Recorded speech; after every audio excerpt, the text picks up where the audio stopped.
प्रभु यीशु मसीह के मधुर और मीठे नाम में आज दिनांक 3 दिसंबर दिन रविवार को हम आप सब श्रोताओं का हार्दिक स्वागत करते हैं। आज के दिन के लिए जो वचन है लिया गया है प्रकाशित वाक्य की पुस्तक उसका 3 अध्याय 18 पर।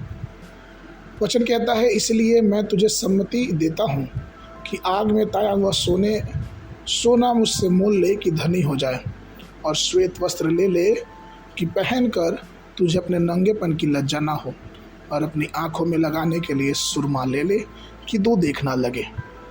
प्रियो, घोड़े को सीधा देखने और ध्यान भटकने से रोकने के लिए उसके आंखों के पास ब्लिंकर लगाए जाते हैं। यह चमड़े या प्लास्टिक का एक छोटा सा टुकड़ा होता है जो घोड़े को विचलित करने से रोकता है।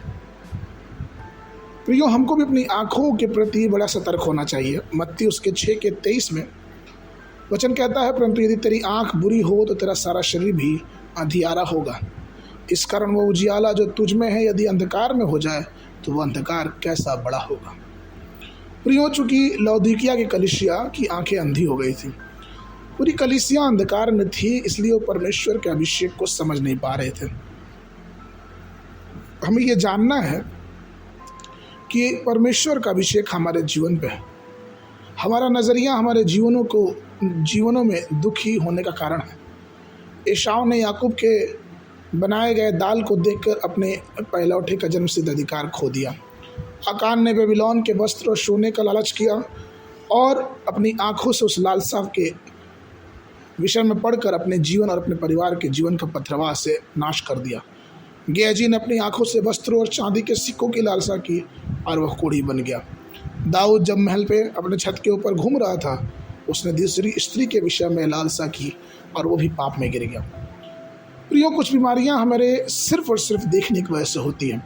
आपको ये पता होना चाहिए और जानते भी होंगे कि अगर हमारे शरीर में पीलिया का रोग हो तो हमें आसपास की सब चीज़ें धीरे धीरे पीला दिखाई देने लगती हैं। और स्कूल में या फिर कहीं हमारे कार्य के जगह पे अगर किसी के आँख में आई इन्फेक्शन हो, आई फ्लू हो, तो अगर वो ध्यान ना दे या फिर वो अपना चश्मा ना पहने, ब्लैक चश्मा ना पहने, तो वो आई फ्लू सबको धीरे धीरे हो जाता है।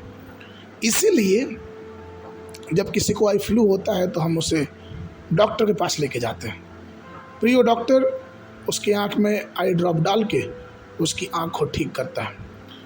ठीक वैसे ही हमारा परमेश्वर का वचन है। जब हम परमेश्वर की ओर देखते हैं, परमेश्वर के वचन की ओर देखते हैं, तो वो भी हमारी आंखों को ठीक करता है। वो आंखों को चंगा करने वाले पवित्र औषधि है।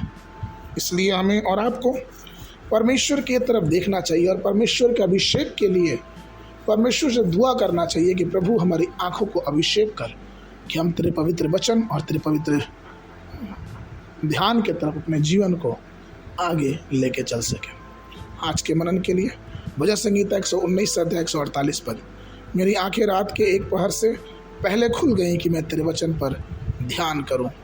बाइबल अध्ययन के लिए सुबह के समय एचकेएल की पुस्तक 45-46 अध्याय, शाम के समय पहला यूहन्ना की पुस्तक उसका 2 अध्याय। परमेश्वर आप सबको आशीष देवे।